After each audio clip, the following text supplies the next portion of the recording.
bienvenue dans notre espace de prédication en ligne.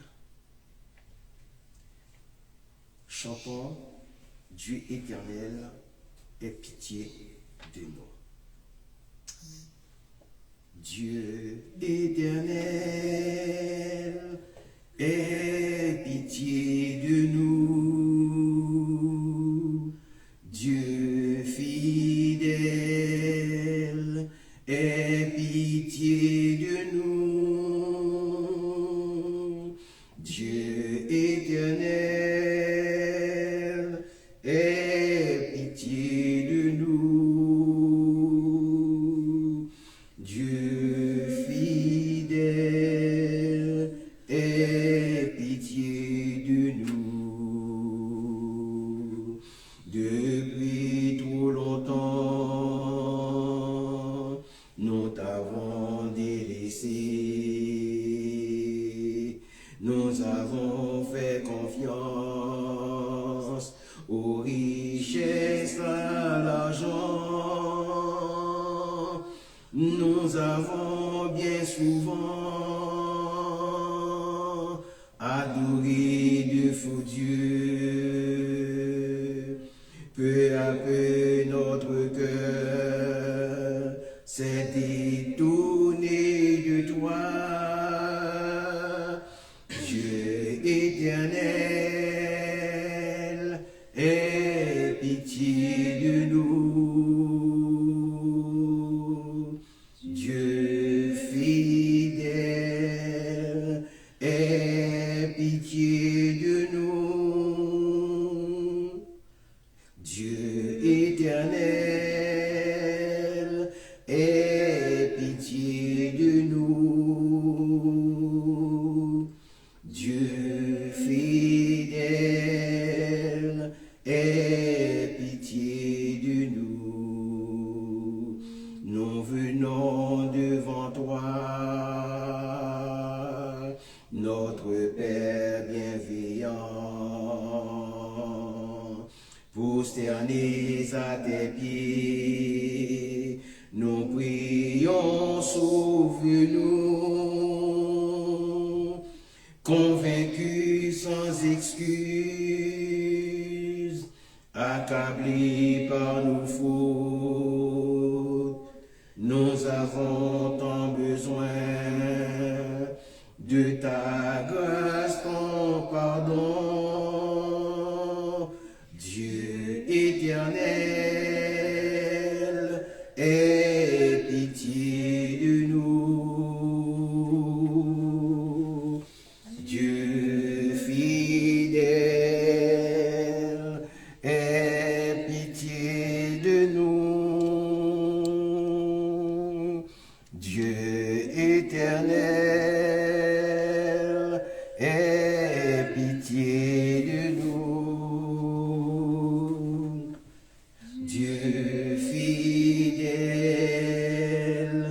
aie pitié de nous. Prions. Éternel notre Dieu, nous élevons la voix devant toi, Seigneur, afin de glorifier ton nom ce matin. Nous voulons te dire merci pour la semaine écoulée.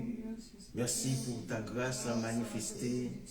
Seigneur éternel, notre Dieu, nous te demandons, Père, de prendre ton place au milieu de nous. Seigneur, de bénir les cantiques qui vont suivre, Seigneur, afin qu'ils glorifient ton nom. Seigneur, que nous te prions au nom de Jésus, à qui soit la gloire au siècle des siècles. Amen. Souffle sur nous, Seigneur, souffle sur nous, souffle sur nous, Seigneur, baptise-nous,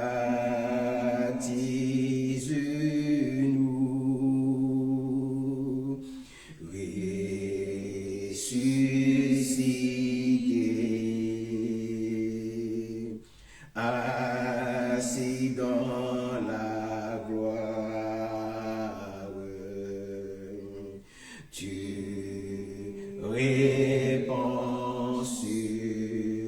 l'Église, le Saint-Esprit promis, souffle sur nous, Seigneur, souffle sur nous, souffle sur nous, Seigneur, baptise-nous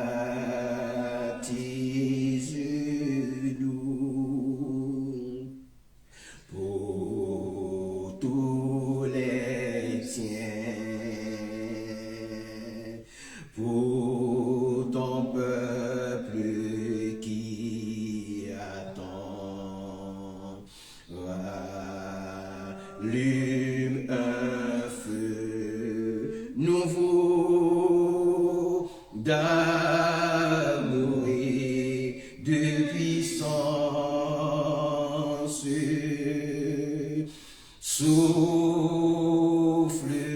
sur nous, Seigneur, souffle sur nous, souffle sur nous, Seigneur, baptise-nous pour le salut de tout un monde qui périt, pour annoncer la vie et parler de la croix. Souffle sur nous, Seigneur, souffle sur nous, souffle sur nous, Seigneur, baptise-nous.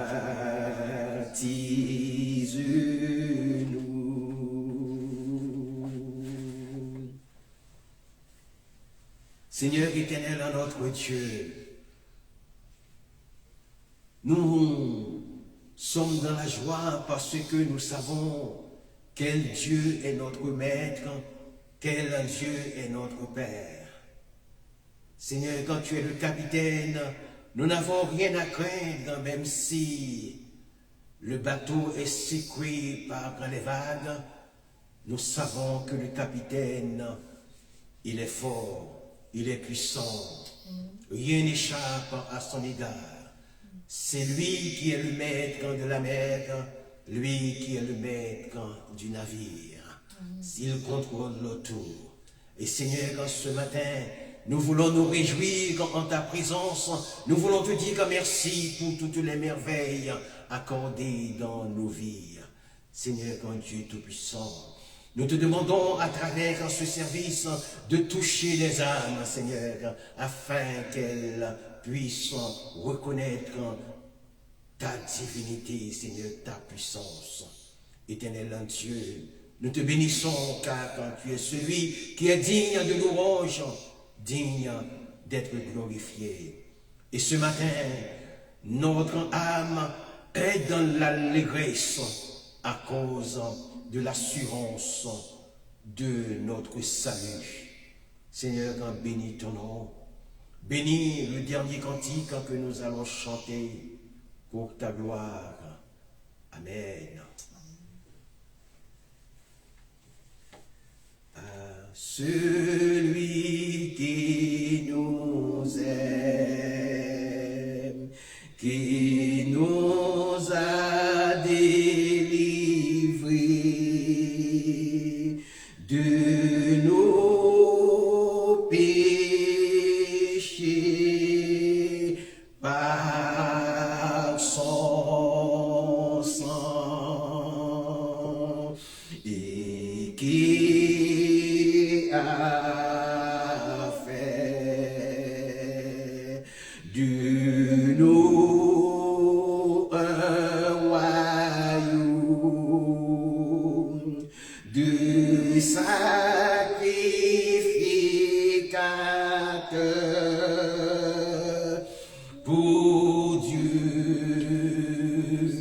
son Père. À lui soit la gloire et la puissance. À lui soit la gloire et la puissance au siècle des siècles. Amen.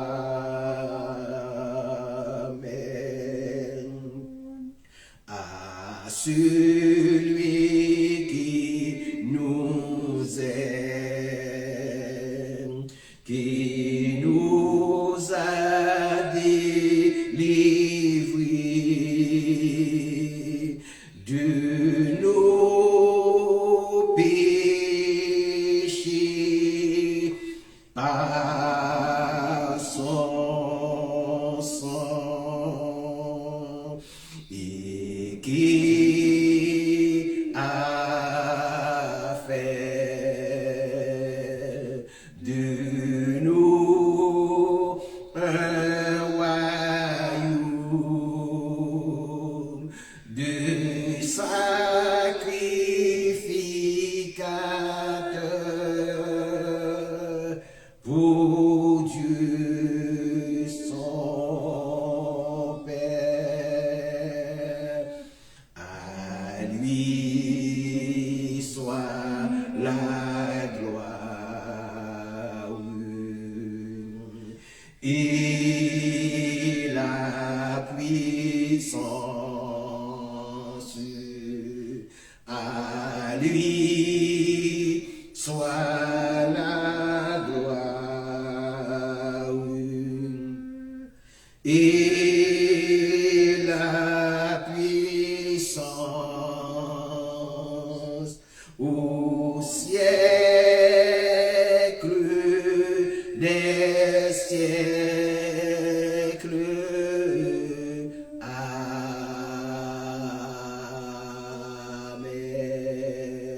Amen.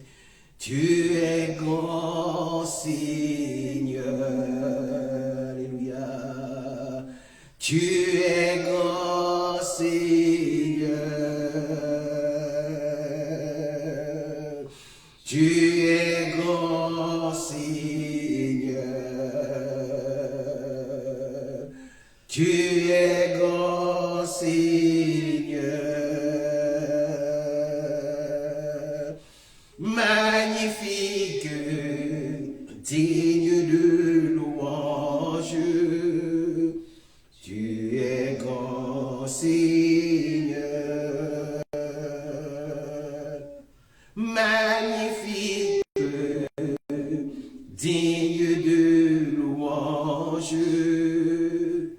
Tu es grand Seigneur. Tu es grand Seigneur. Tu es grand Seigneur. Tu es grand Seigneur. Tu es grand Seigneur. Magnifique, digne de louange. Tu es grand Seigneur. Alléluia. Magnifique, digne de louange. Tu es grand Seigneur. Magnifique, digne de louange. Tu es grand Seigneur. Magnifique,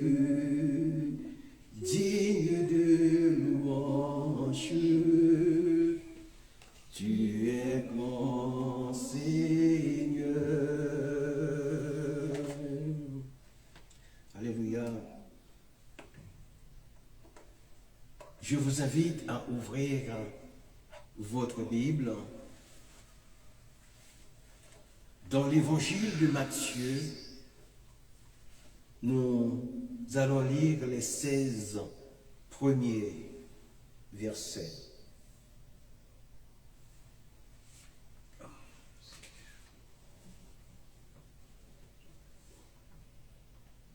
Nous allons parcourir les diverses étapes de la parabole des ouvriers de la vigne. Matthieu chapitre 20, versets 1 à 16. Le premier verset. Car le royaume des cieux est semblable à un maître de maison qui sortit dès le matin afin de louer des ouvriers pour sa vigne. Il convient avec eux 2 deniers par jour, et il les envoya à sa vigne. Verset 3. Il sortit vers la 3e heure, et il en vit d'autres qui étaient sur la place sans rien faire. Il leur dit, allez aussi à ma vigne, et je vous donnerai ce qui sera raisonnable. Et ils y allèrent. Verset 5. Il sortit de nouveau vers la 6e heure et vers la 9e heure. Il fit de même. Étant sorti vers la 11e heure, il en trouva d'autres qui étaient sur la place. Et il leur dit, pourquoi vous tenez-vous ici toute la journée sans rien faire? Verset 7. Ils lui répondirent, c'est que personne ne nous a loués. Allez aussi à ma vigne, leur dit-il. Quand le soir fut venu, le maître de la vigne dit à son intendant, appelle les ouvriers et paie-leur le salaire en allant des derniers aux premiers. Ceux de la 11e heure vinrent et reçurent chacun un denier. Verset 10. Les premiers vinrent ensuite, croyant recevoir davantage, mais ils reçurent aussi chacun un denier. En le recevant, ils murmurèrent contre le maître de la maison et dirent, ces derniers n'ont travaillé qu'1 heure, et tu les traites à l'égal de nous qui avons supporté la fatigue du jour et la chaleur. Il répondit à l'un d'eux, mon ami, je ne te fais pas de tort, je ne te fais pas tort. N'es-tu pas convenu avec moi de denier? Prends ce qui te revient et va-t'en. Je veux donner à ce denier dernier autant qu'à toi. Ne m'est-il pas permis de faire de mon bien ce que je veux? Ou vois-tu de mauvais œil que je sois bon? Ainsi, les derniers seront les premiers, et les premiers seront les derniers. Amen.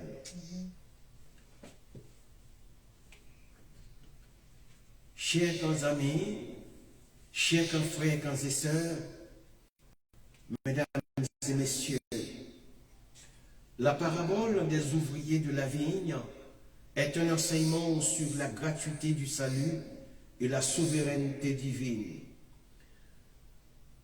Cette parabole, racontée dans l'évangile de Matthieu, est l'une des plus marquantes du Nouveau Testament. Elle met en lumière un maître de maison qui sort à plusieurs reprises dans la journée pour embaucher des ouvriers dans sa vigne, leur promettant un salaire juste. À la fin de la journée, il donne à tous le même denier, suscitant l'indignation de ceux qui ont travaillé dès l'aube. Jésus conclut, ainsi les derniers seront les premiers et les premiers seront les derniers. Cette parabole propre à Matthieu, aucun parallèle ne s'étant trouvé ni chez Marc ni chez Luc, s'inscrit dans le contexte d'un enseignement sur le royaume des cieux. Elle répond à la question de Pierre à la fin du chapitre précédent. Voici que nous avons tout quitté pour te suivre. Qu'en sera-t-il pour nous? Selon Matthieu 19, verset 27. Jésus lui répondit par une promesse, mais nuance aussi ensuite dans cette promesse par la parabole rappelant que le salut est un don de Dieu, non une récompense en méritée.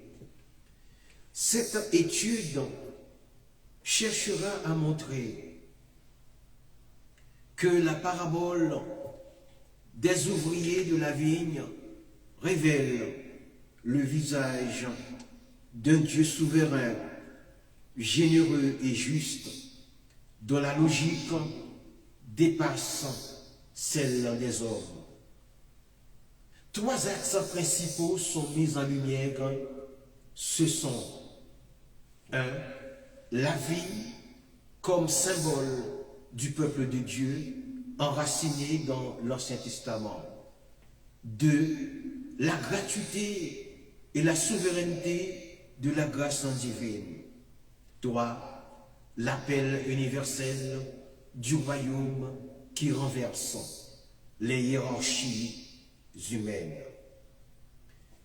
Le premier point, la vigne est le symbole du peuple de Dieu et une image du royaume. La parabole s'ouvre sur une image familière, celle de la vigne. Dans la tradition biblique, la vigne représente souvent Israël, le peuple que Dieu a planté et soigné. Dans Ésaïe 5, versets 1 à 7, le prophète chante le chant de la vigne. Mon bien-aimé avait une vigne sur un coteau fertile. Il en attendait de beaux raisins, mais elle donna des raisins sauvages. Alléluia. Cette image illustre l'infidélité d'Israël face à l'amour patient de Dieu. Le chant de la vigne, tel qu'il est présenté, est une œuvre d'art poétique qui, sous une surface apparemment simple, recèle une profondeur théologique considérable. Le prophète commence par une narration, une histoire qui se déroule dans un cadre pastoral. Mon bien-aimé avait une vigne sur un coteau fertile. Dès le premier mot, l'attention est captée. L'expression « mon bien-aimé » introduit une relation d'amour et de tendresse, suggérant une intimité entre le propriétaire de la vigne et celle-ci. Le lieu, un coteau fertile, promet l'abondance et la prospérité. On s'attend à une récolte exceptionnelle, fruit de l'amour et du soin prodigué. Pourtant, la suite de la narration révèle une déception amère. Il en attendait de beaux raisins, mais elle donne des raisins sauvages. Le contraste est saisissant. L'attention pleine d'espoir est anéantie par une réalité décevante. Les raisins sauvages est propre à la consommation, symbolise l'échec et la stérilité. C'est ici que l'interprétation s'impose. La vigne représente Israël, le peuple élu, et le bien-aimé est Dieu. L'amour patient de Dieu, son attente d'une fidélité réciproque est mise en parallèle avec la réponse d'Israël, une réponse infidèle et improductive. L'effort investi, l'amour donné semble vain. La vigne, malgré tous les soins, ne porte pas les fruits attendus. Cette image est d'une puissance émotionnelle rare. Elle évoque le chagrin de Dieu face à l'infidélité de son peuple. Le texte ne se contente pas de condamner, il exprime une douleur, une souffrance. L'analyse de ce passage révèle une dimension supplémentaire. La vigne, en tant que symbole, est également un lieu de travail, de labeur. Dieu, en tant que vigneron, a investi dans cette vigne, il a pris soin d'elle, l'a partagée. Mais Israël, au lieu de répondre à cet amour par une fidélité, a produit des fruits amers. Une critique amère de l'infidélité du peuple, de son éloignement des commandements divins, de son incapacité à vivre selon la volonté de Dieu. En effet, le chant de la vigne est bien plus qu'une simple parabole. C'est une œuvre d'art littéraire qui, par son langage imagé et sa profondeur émotionnelle, révèle l'essence de la relation entre Dieu et son peuple. C'est une invitation à la réflexion, à l'introspection et à la prise de conscience de nos propres faiblesses et de notre propre infidélité. La beauté de ce texte réside dans sa capacité à nous toucher, à nous interpeller et à nous rappeler l'importance de l'amour, de la fidélité et de la responsabilité dans toute relation, qu'elle soit humaine ou divine. Dans le psaume 80, versets 9 à 17, Israël est encore comparé à une vigne transplantée d'Égypte et soignée par Dieu, mais elle se dégrade et Dieu la laisse envahir. Ces deux textes annoncent déjà le motif central. Dieu est le propriétaire de la vigne et l'homme y travaille à son service. En reprenant cette symbolique, Matthieu inscrit la parabole dans la continuité d'une histoire de salut qui s'étend depuis l'alliance avec Israël jusqu'à son accomplissement dans le Christ. Dans la parabole, les ouvriers représentent donc les croyants appelés à participer à l'œuvre de Dieu. Certains ont été choisis tôt, le peuple élu, les premiers disciples, d'autres plus tard, les païens, les nouveaux convertis. Mais tous sont désormais inclus dans le même projet divin. Le maître de maison agit non par caprice, mais selon une justice transcendante. Il donne à chacun le privilège de servir et d'entrer dans la joie du royaume. Pour mieux comprendre ce que je viens de dire, prenons par exemple le principe des billets de transport, soit pour le métro, soit pour l'Île-de-France. Le ticket qu'on achète, ce ticket qui est valable pour le parcours allant d'une station à la prochaine coûte le même prix que pour toutes les stations de la ligne, y compris les correspondances jusqu'à la destination. Dans ce cas, c'est l'entrée dans l'espace de transport que vous payez. Pour les ouvriers de la première à la 11e heure, c'est l'entrée dans le champ du maître de la vigne qui compte et non la durée. L'adhésion à cette lecture spatiale de la grâce permet de formuler une synthèse théologique où la notion de seuil supplante celle de cumul.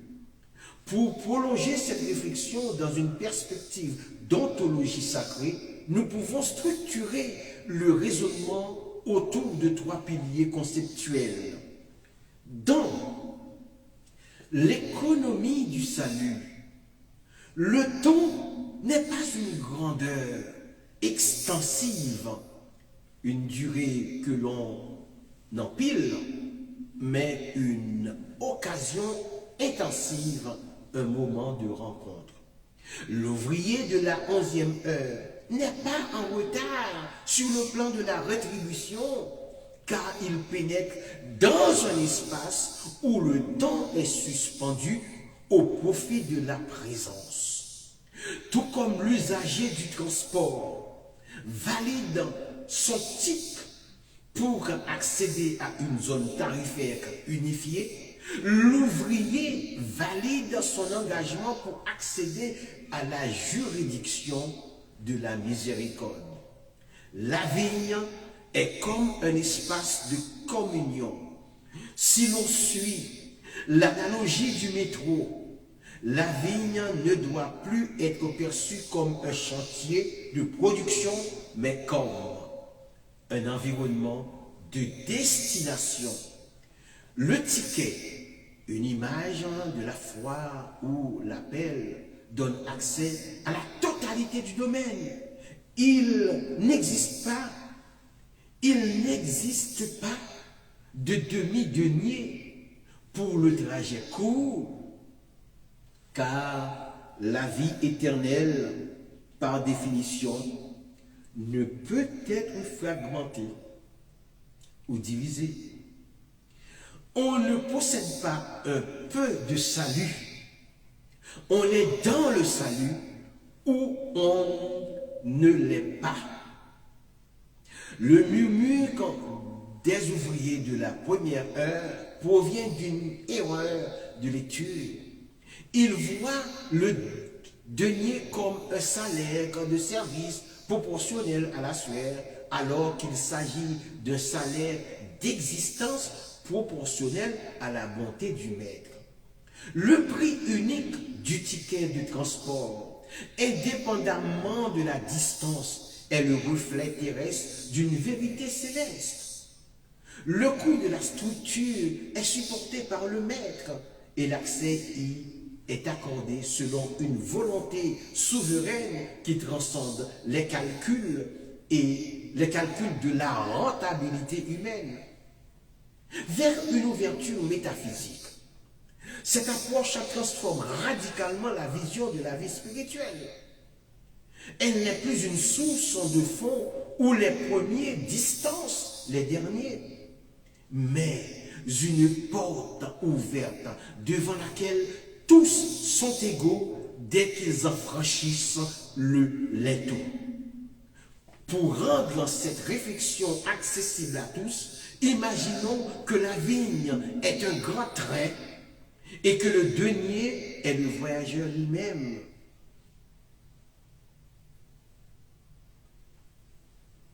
Voici comment on peut dire que le denier est l'accès.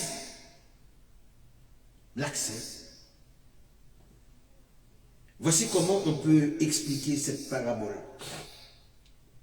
Simplement en prenant l'image du ticket de métro. Ce n'est pas le temps qu'on paye, c'est l'entrée. Dans le métro, peu importe que vous restiez 2 minutes pour faire une station ou 1 heure pour traverser toute la ville, si vous avez validé votre ticket, vous avez le droit d'être là. Pour les ouvriers de la 11e heure, c'est la même chose. Ou bien ça pour tous les ouvriers. De la 1er à la 11e heure. Le salaire n'est pas une récompense pour avoir transporté longtemps.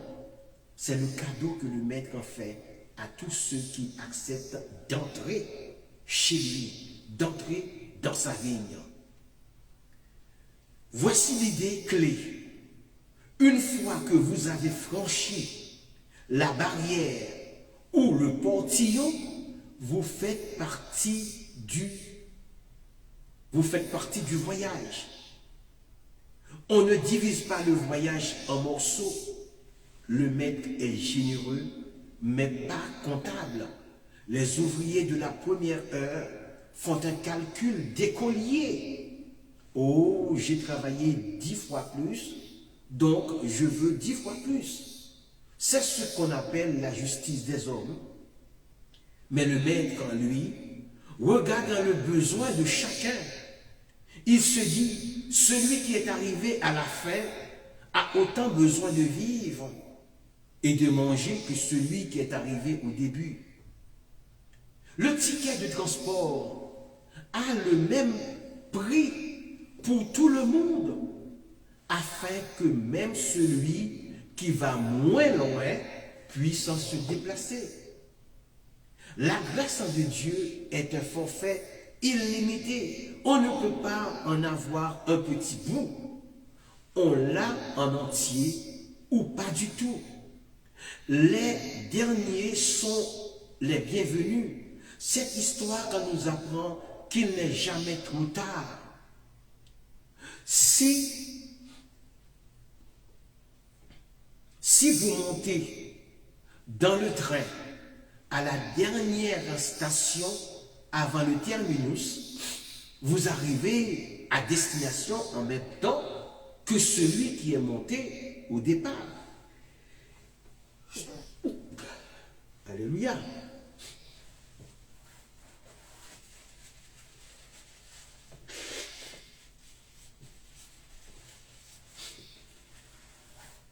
Alléluia.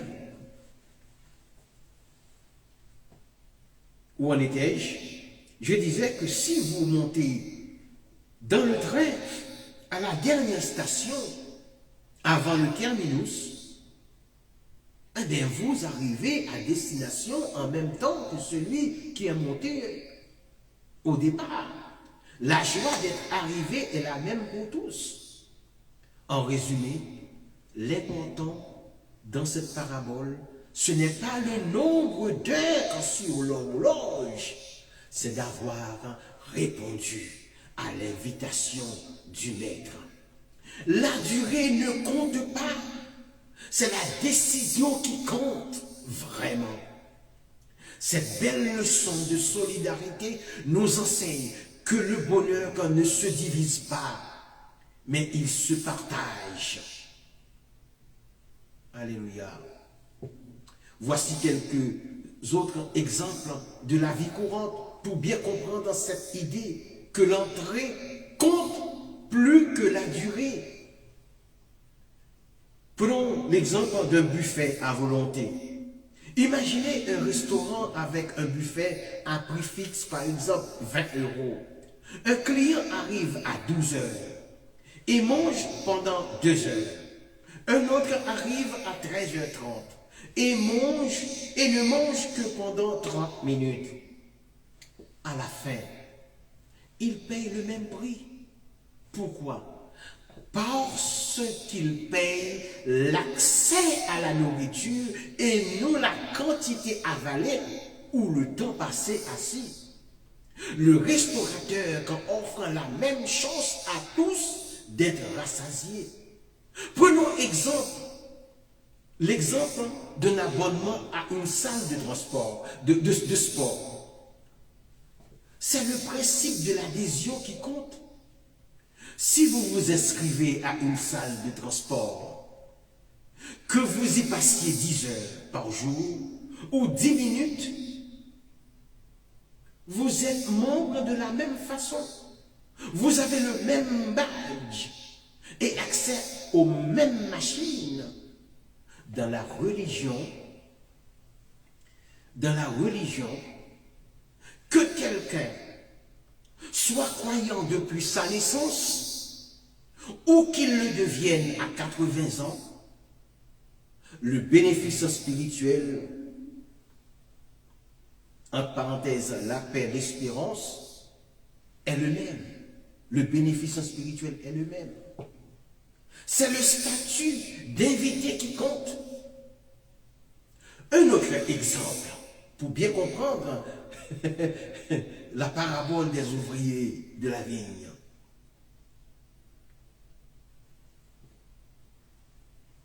La naissance d'un enfant dans une famille.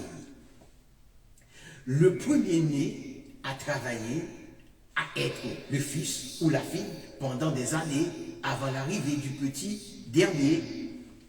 Pourtant, les parents n'aiment pas le premier plus que les autres parce qu'il est là depuis plus longtemps. Non, ils n'aiment pas le premier plus que les autres parce que le premier est là depuis longtemps, depuis plus longtemps que les autres. L'amour des parents ne se divise pas par le nombre d'années. Le dernier-né reçoit 100% de l'amour, tout comme le premier. L'entrée dans la famille donne droit à tout l'amour disponible sans tenir compte de l'ancienneté. Pourquoi est-ce difficile à accepter? Souvent, notre cerveau fonctionne avec la justice du mérite. Travailler plus égale gagner plus. La parabole nous demande de changer de lunettes pour regarder la justice de la bonté. Le maître n'enlève rien au premier. Ils reçoivent ce qui était convenu. Le maître donne une chance au dernier. Il leur permet de vivre dignement, même s'ils ont eu moins d'opportunités de travailler. Au cœur de la parabole se trouve un scandale. Tous reçoivent le même salaire, quelle qu'ait été la durée du travail accompli. Les ouvriers de la première heure murmurent. Ces derniers n'ont fait qu'une heure et tu les traites comme nous. Mais le maître en répond, ami, je ne te fais pas tort, n'as-tu pas convenu d'un denier, selon Matthieu 20, verset 13. Cette réponse révèle que la justice de Dieu n'est pas distributive selon le mérite humain, mais fondée sur la libéralité souveraine de son amour.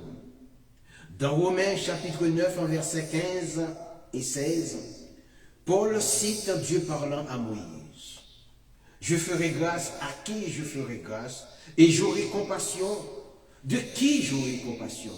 Ainsi, ce n'est point par la volonté de l'homme, mais par Dieu qui fait miséricorde. L'affirmation divine, je ferai grâce à qui je ferai grâce, et j'aurai compassion de qui j'aurai compassion, cristallise une tension fondamentale. La souveraineté de Dieu et la volonté humaine. L'auteur est frappé par la radicalité de cette déclaration. Elle semble à première vue ébranler le fondement de la responsabilité individuelle. Si Dieu, dans sa toute-puissance, choisit arbitrairement de faire grâce et d'avoir compassion, où se situe alors la liberté de l'homme? Comment concilier cette prédestination divine avec l'impératif moral qui nous ordonne d'agir et de choisir? Cependant, il est essentiel de ne pas se laisser abuser par une lecture superficielle. L'apôtre Paul, dans son raisonnement, ne nie pas la participation humaine. il précise dans le verset suivant que ce n'est point par la volonté de l'homme, mais par Dieu qui fait miséricorde. Cette distinction, bien que subtile, est capitale. Elle souligne que le salut, la grâce, ne dépendent pas des efforts ou des mérites de l'individu. L'initiative, l'impulsion première vient toujours de Dieu. En tant qu'interprète dans des textes sacrés, je peux percevoir ici une invitation à l'humilité.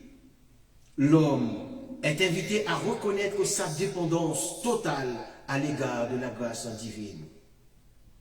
Il n'est pas l'artisan de son propre salut, mais le bénéficiaire d'un don immérité. Cette perspective, loin d'être démoralisante, peut devenir une source de joie et de reconnaissance. Elle libère l'individu du fardeau de la performance et l'invite à une relation de confiance avec Dieu. Par conséquent, le passage de Romains 9 en versets 15-16 nous confronte à une énigme théologique. Il nous rappelle que la foi est une affaire de grâce, un don qui transcende dans les limites de la volonté humaine. Cette compréhension, bien que complexe, est essentielle pour saisir la profondeur de la pensée paulinienne et pour entrevoir l'étendue de l'amour divin. Dans Éphésiens 2, versets 8 et 9, Paul rappelle que c'est par la grâce que vous êtes sauvés par le moyen de la foi. Cela ne vient pas de vous, c'est le don de Dieu, ce n'est point par les œuvres.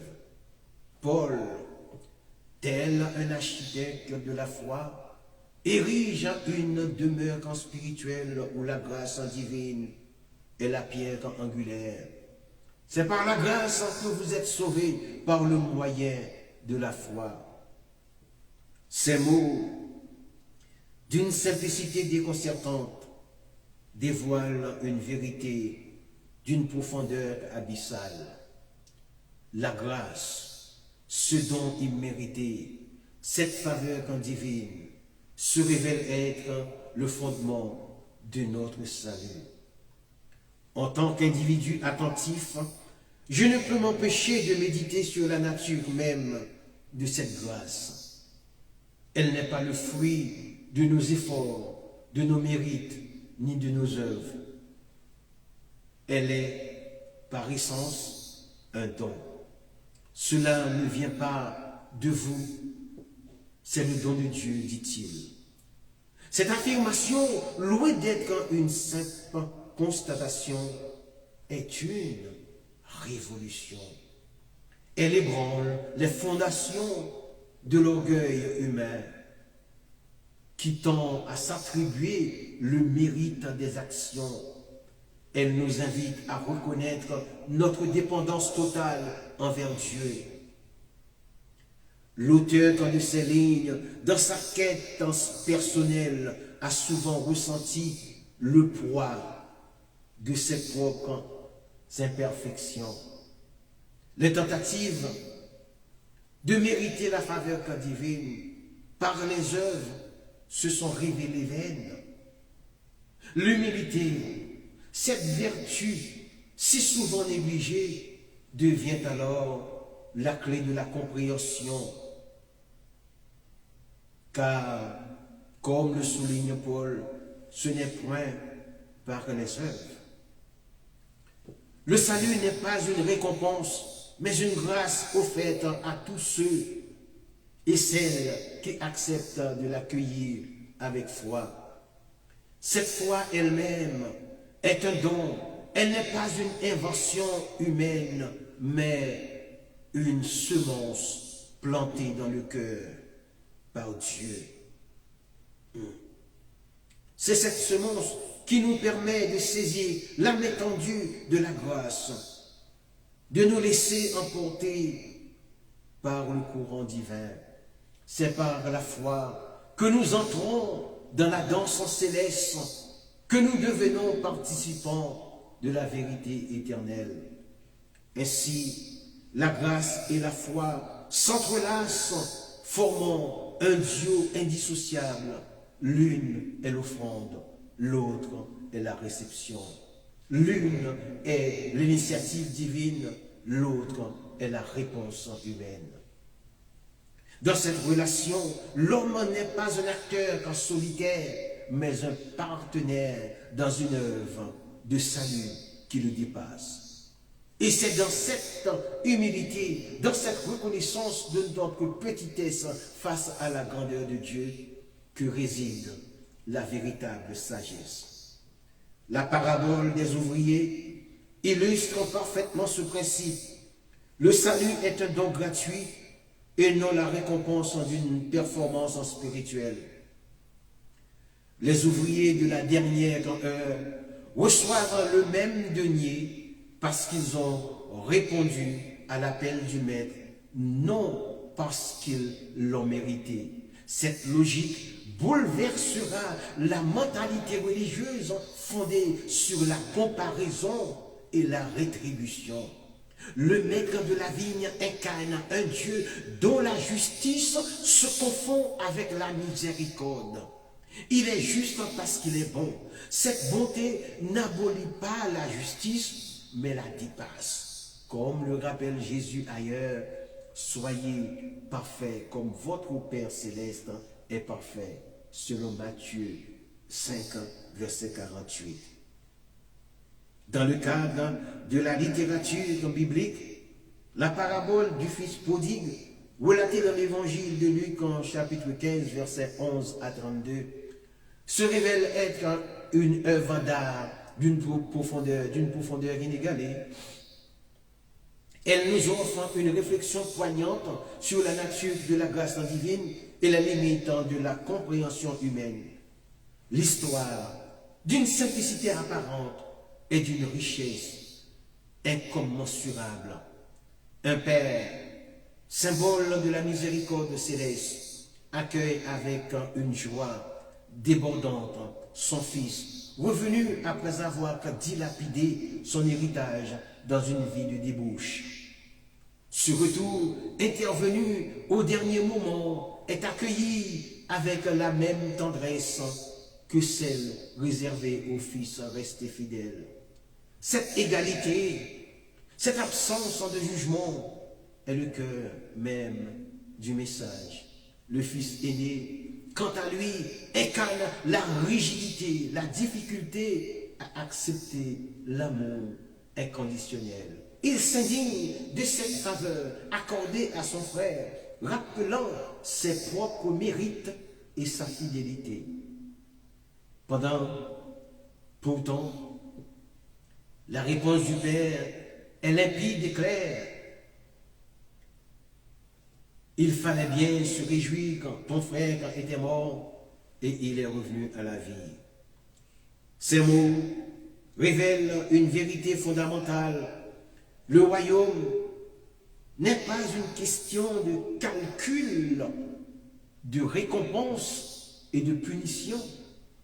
Il est fondé sur la joie, sur la célébration de la vie retrouvée, sur la communion rétablie. En tant qu'individu doué d'intelligence, on ne peut s'empêcher de se sentir interpellé. On se retrouve en tantôt dans la peau du fils prodigue, errant dans les méandres de ses erreurs, tantôt dans celle du fils aîné, rongé par l'envie et l'incapacité à pardonner. Mais au-delà de ces identifications, c'est le Père qui nous touche le plus. Son amour infini et inconditionnel est une invitation à l'espérance, à la réconciliation et à la foi en une grâce qui dépasse toute mesure. C'est une promesse de renouveau, de pardon et de joie éternelle. La parabole du fils prodigue est ainsi bien plus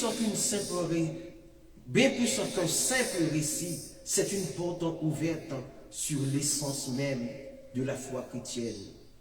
La parabole, les ouvriers de la vigne de Matthieu 20, versets 1 à 16, se conclut par une formule paradoxale. Ainsi, les derniers seront les premiers et les premiers seront les derniers, selon le verset 16 de Matthieu 20. Cette phrase résume la dynamique du royaume. Dieu renverse les hiérarchies humaines et accorde sa faveur à qui il veut. Dans la parabole du fils prodigue, le père accueille le fils revenu au dernier moment avec la même tendresse qu'un fils fidèle. Comme les ouvriers de la vigne, les ouvriers de la première heure, le fils aîné se scandalise de cette égalité, mais le père lui répond: il fallait bien se réjouir, ton frère était mort et il est revenu à la vie. Le contexte selon lequel on se vante d'être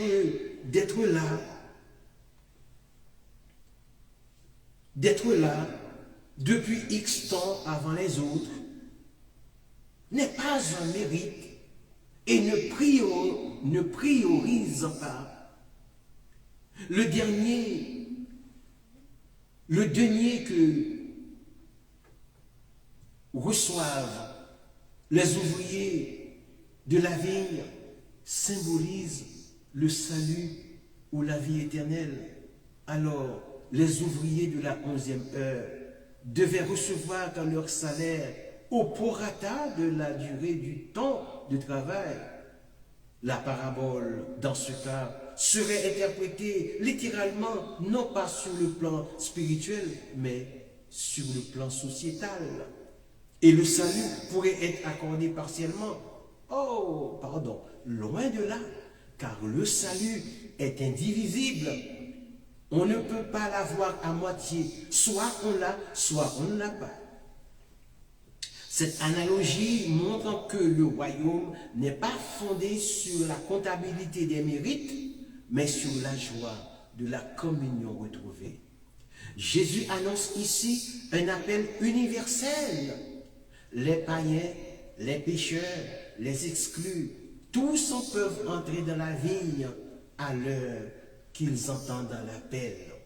Cette ouverture du salut est l'un des traits caractéristiques de l'évangile selon Matthieu, qui se clôt d'ailleurs par la mission universelle. Allez de toutes les nations, faites des disciples. C'est Matthieu 28, verset 19 qui le dit. C'est dans Matthieu 28, verset 19 que notre Seigneur, quand Jésus a dit ces mots. Ce renversement logique, plutôt des logiques humaines, rejoint d'autres paroles du Christ. Celui qui s'élève sera abaissé et celui qui s'abaisse sera élevé. Matthieu 23, verset 12. Ainsi, la parabole des ouvriers de la vigne devient un miroir de la conversion nécessaire du cœur humain. Il s'agit de passer du calcul à la gratitude, de l'envie à la louange, de la comparaison à la communion. Dans l'échiquier complexe des aspirations humaines, l'appel universel du royaume et le renversement des valeurs humaines se dressent comme deux forces antagonistes, tissant une trame narrative d'une profondeur philosophique inégalée. L'individu, confronté à cette dialectique, se trouvant au cœur d'une lutte intérieure, tiraillé entre l'attrait d'un idéal transcendant et la réalité souvent cruelle de ses propres faiblesses. L'appel du royaume, qu'il soit perçu comme une promesse divine, une utopie sociale ou une quête spirituelle suscite en l'homme un désir inné de dépassement. Face à cette réalité métaphorique, je ressens, en tant qu'admirateur de la parole de Dieu, cette soif d'évolution, cette volonté d'échapper aux contingences terrestres pour embrasser une réalité supérieure.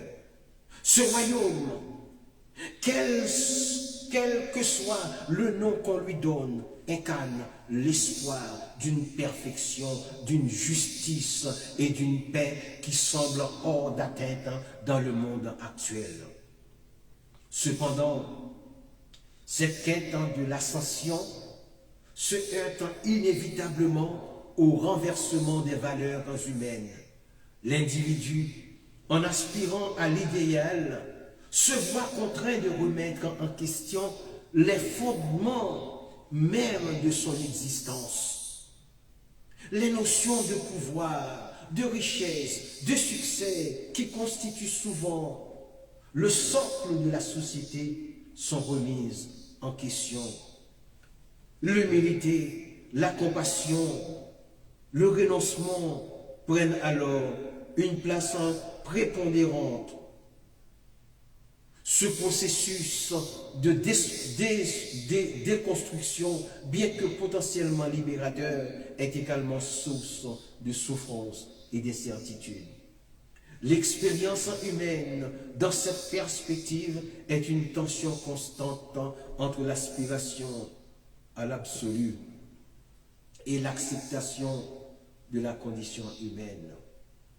Je constate que la quête du royaume exige souvent un sacrifice, une renonciation au plaisir et aux ambitions terrestres. L'individu doit apprendre à se détacher de ce qui le définit, à accepter sa vulnérabilité, à se tourner vers l'autre avec bienveillance. En résumé, l'appel universel ou du royaume et le renversement des valeurs humaines forment un paradoxe fondamental de l'existence. L'individu, pris dans cette dialectique, est constamment invité à repenser sa place dans le monde, à remettre en question ses certitudes et à embrasser une vision plus vaste de lui-même et de son environnement. C'est dans cette tension que réside la richesse de l'expérience humaine, une quête sans fin vers un idéal toujours fuyant, mais qui continue d'inspirer et de guider nos pas. La parabole des ouvriers de la vigne, unique à Matthieu, est une clé de lecture du royaume des cieux. À travers la figure du maître de maison, Jésus révèle un Dieu à la fois juste et miséricordieux, qui appelle chacun à son heure et récompense non selon le mérite, non selon la durée du temps, mais selon la fidélité de l'appel. Excusez-moi, selon la fidélité à l'appel. Chers amis, chers frères et sœurs, mesdames et messieurs, en reliant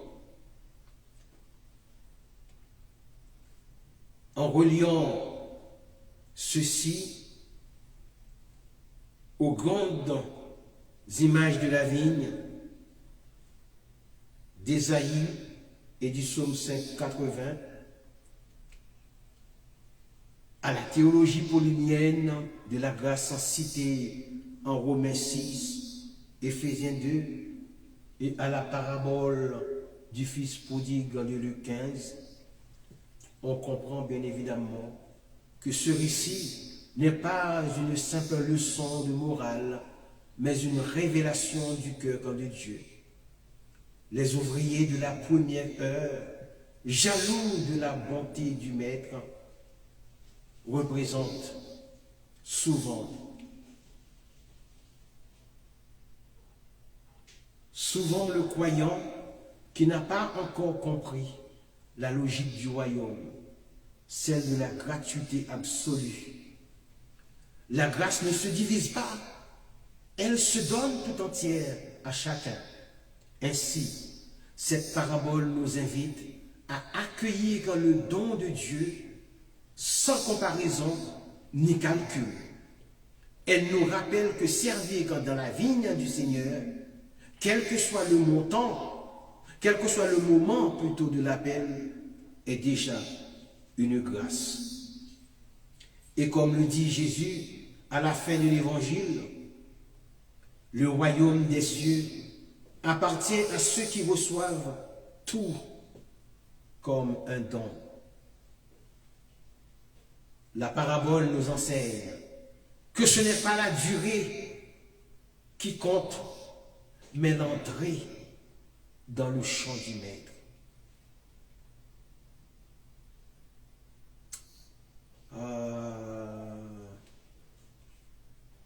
J'insiste sur cette phrase, que la parabole nous enseigne que ce n'est pas la durée qui compte, mais l'entrée dans le champ du maître. Car le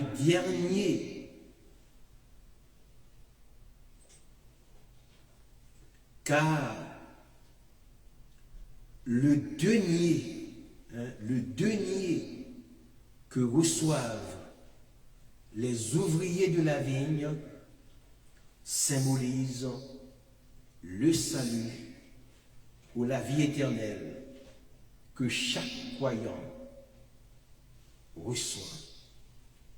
Donc, il est temps d'arrêter de dire que je suis là depuis bien longtemps et que voici celui qui arrive en dernier bénéficie de la même largesse que moi. Arrêtez de le dire, car le denier que reçoivent les ouvriers de la vigne symbolise le salut ou la vie éternelle que chaque croyant reçoit. Celui qui vient dans le champ à 1h du matin et celui qui vient à 6h du matin reçoivent le même salaire, le même salut. Alors, je conclus en demandant, en espérant que vous avez bien compris cet enseignement basé sur la parabole des ouvriers de la vigne. Amen. Que le Seigneur vous bénisse. Au revoir.